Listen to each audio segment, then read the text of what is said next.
పూర్వకాలంలో శిబి భృంగుత్త పర్వతంపై యజ్ఞం చేశాడు. అప్పుడు ఇంద్రుడు, అగ్నిదేవుడు శిబి గుణగణాలను పరీక్షించాలని అనుకున్నారు. ఈ లోకంలో అందరూ శిబి చక్రవర్తిపై గొప్పగా అనుకుంటున్నారు. ప్రణామాలు అగ్నిదేవ. ఇప్పుడు మనం శిబి చక్రవర్తి వద్దకు వెళ్ళి తన గుణగణాలను తెలుసుకోవాలి. అలాగే ఇంద్రదేవ. మనము ఇదే రూపంలో వెళ్ళినట్లయితే శివి గుణగణాలను తెలుసుకోలేము. నువ్వు పావురంగా మారి నేను డేగగా మారి వెళ్దాం. అలాగైతే శివి గుణగణాలను తెలుసుకోగలం.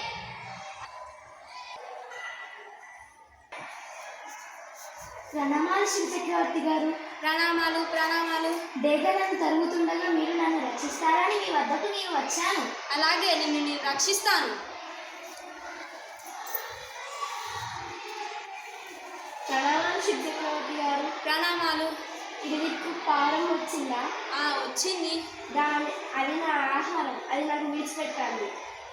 అది నన్ను వచ్చి శరణు కోరినప్పుడు నేను ఎలా ఇస్తానని అనుకున్నావు? నేను చాలా మిక్కిలి ఆకలితో ఉన్నాను.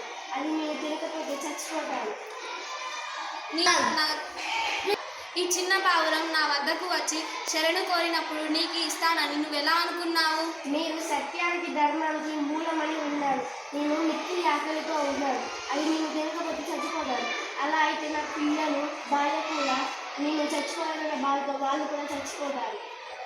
నేను దానిని ఇవ్వను. ఆ చిన్న పావురం నా వద్దకు వచ్చి శరణు కోరింది. అయితే మీరు నాకేమి ఇస్తారు? కావాలంటే నీకు ఈ దేశం మీద ఉన్న ప్రతి ఒక్క ప్రాణజీవులను ఇస్తాను తినడానికి. కానీ ఈ చిన్న పావురం మాత్రం ఇవ్వను.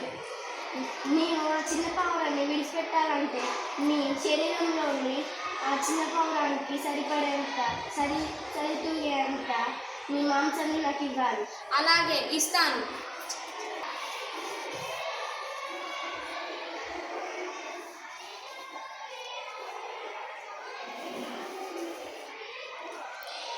శిబి చక్రవర్తి ఎంత మాంసాన్ని త్రాసులో వేసినా అది సమానం రావటం లేదు.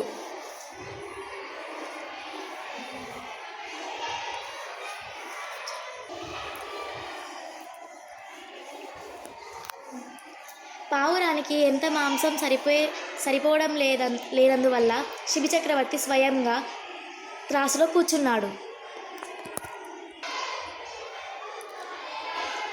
అప్పుడు ఇంద్రదేవుడు, అగ్నిదేవుడు తన రూపాలకు వచ్చి శిబి చక్రవర్తికి ప్రాణాలు పోశారు. మీ ధైర్యం మనసు చాలా గొప్పదని తెలుసుకున్నాను. మీది ఎంత గొప్ప మనసు నీకు తెలుసుకున్నాను.